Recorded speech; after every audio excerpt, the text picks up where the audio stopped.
Hi again. Welcome to Module 10's learning materials on industrial animal production, processing, distribution, and health.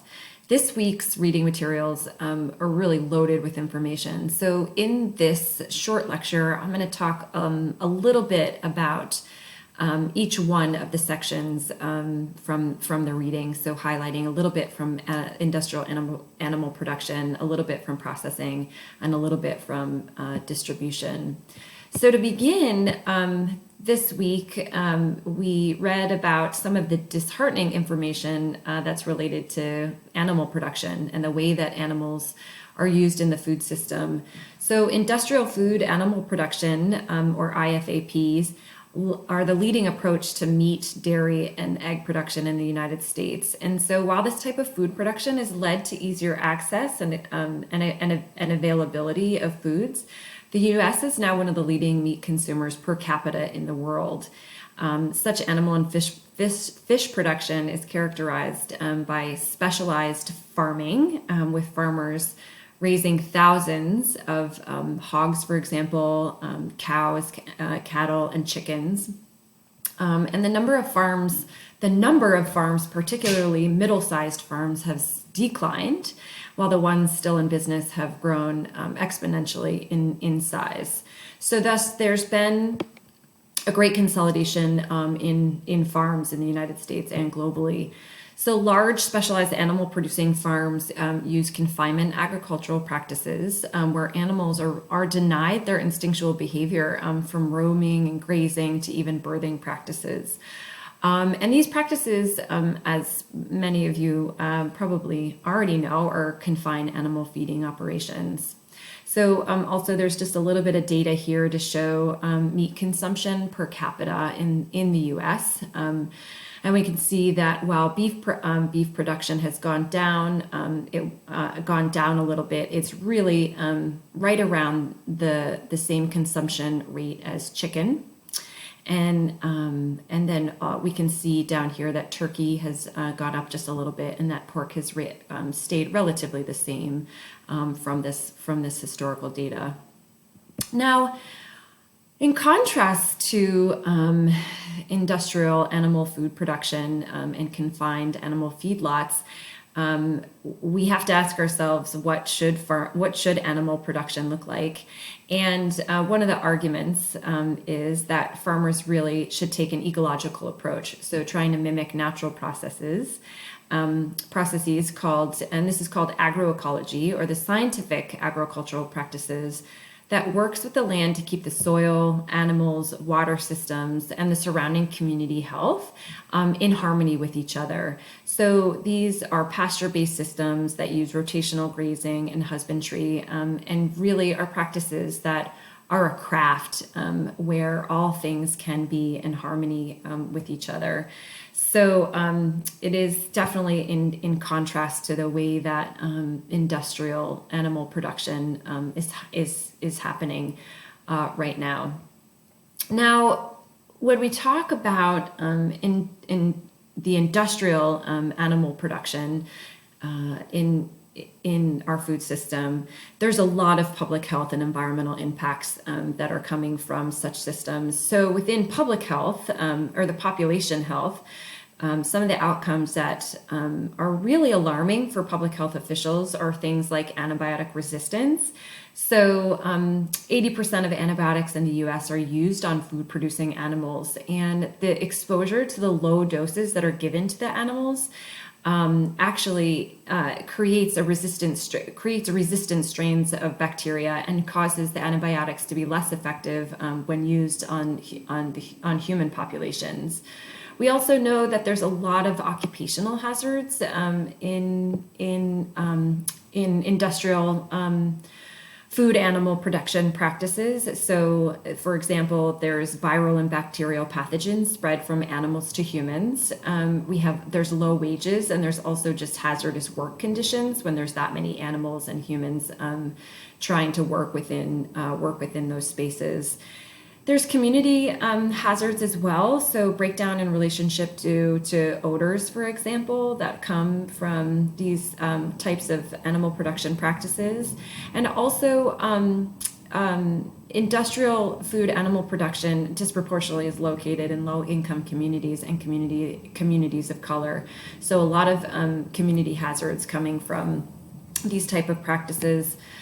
There's also listed in the readings novel influenza, and then microbial and chemical hazards are related to these type of practices. So, for example, salmonella and E. coli, and then chemical hazards that are stemming from hormones, for example, used in beef and dairy production.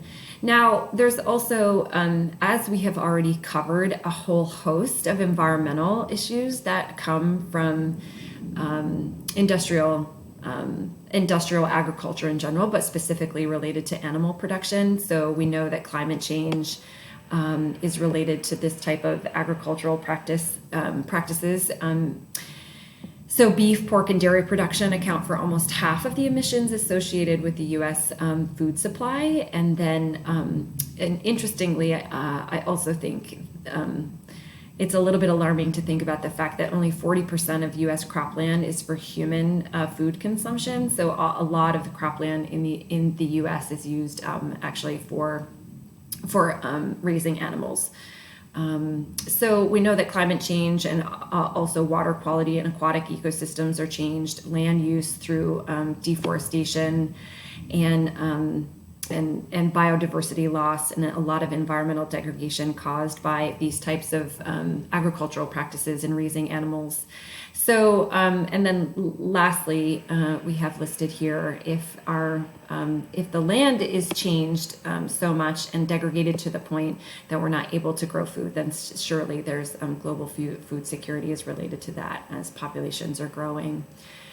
Now, next, I have just a little bit that I wanted to highlight from the processing material, the food processing material, and that is to just kind of go through the different types of processing. This may be a review for many of you, but I think it's important to think about the different types of categories when it comes to food processing.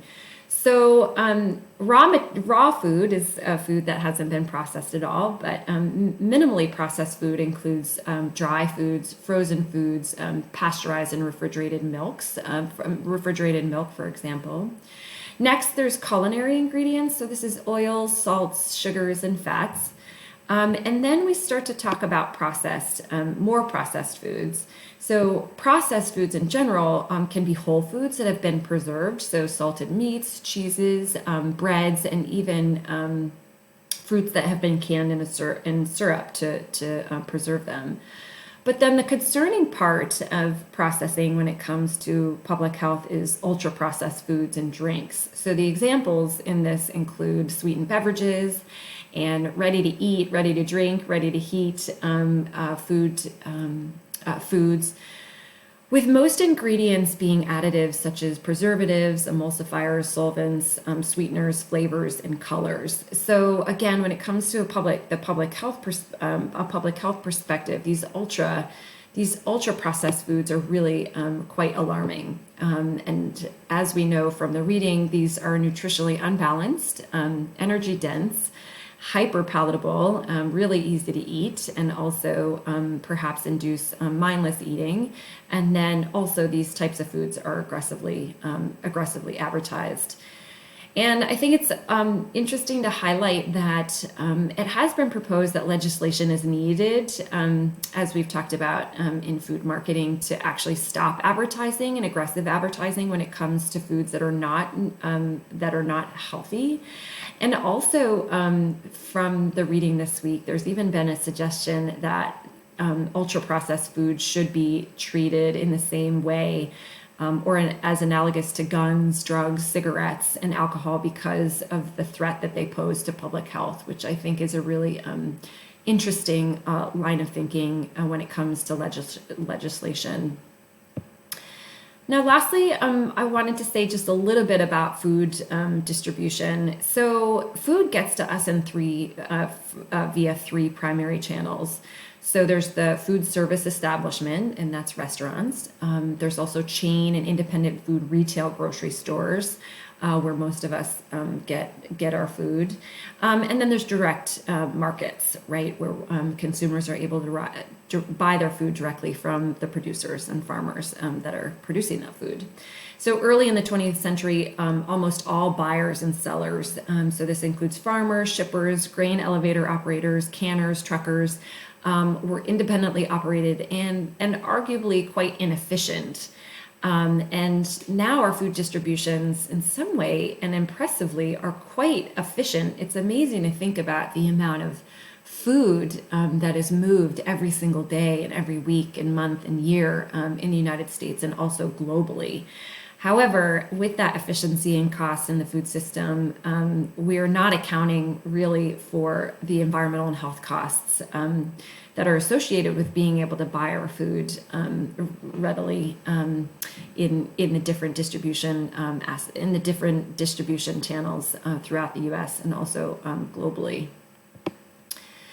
Also, I think interesting. I'm not going to go over it here, but I think it's interesting to think again about the consolidation in food distribution within the food system, and to think about what companies and businesses have the most control within food distribution. And as we know from this week's learning, reading materials, that places like Walmart, Kroger, Costco own 50% of the grocery sales in the U.S. And so this is a pretty alarming consolidation within food distribution, and thinking about what power those companies have within the distribution sector of the food system. So lastly, I wanted to highlight from the distribution reading this concept about regional food systems in particular. But in this part, I wanted to also kind of just shed some light on local food systems here. Many of you have read Bill McKibben, but I wanted to talk about Bill McKibben just for a second, because Bill McKibben writes extensively about food systems, and that argues that to save our environment and ourselves, we have to rebuild our local economies, and that includes our food systems. And that it's, again, really alarming that the food system, that there's been food system consolidation, and 80% of the beef slaughter industry is controlled by 4 companies. 5 companies control 75% of the global seed market. And this is really problematic for Bill McKibben and a lot of people, this type of consolidation. And then McKibben kind of asked this question about local self-sufficiency, and thinking about places like Vermont, and if it's possible for places like Vermont to small geographic areas to feed themselves. He argues that yes, it's possible and very much needed.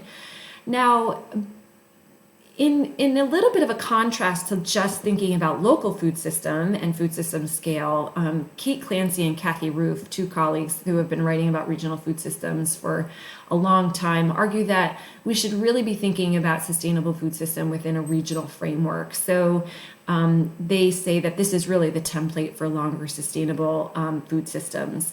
They say that as much food as possible to meet population's needs in terms of what's produced, processed, and distributed and purchased at multiple levels and scales within a regional aspect is what is needed. So I think the interesting thing is that we can think about local food system as a smaller geographic scales, but then regional systems, they argue, have more fluid boundaries, but nonetheless that it's really thinking about self-reliance versus self-sufficiency, and that food systems will be more sustainable if we can think about them within a regional framework with fluid boundaries versus just local food systems. So I wanted to introduce just a couple of those concepts as it relates to distribution, and have you thinking about what the most sustainable food distribution scales are, and maybe it's a combination of having a lot of local food systems and also regional food systems.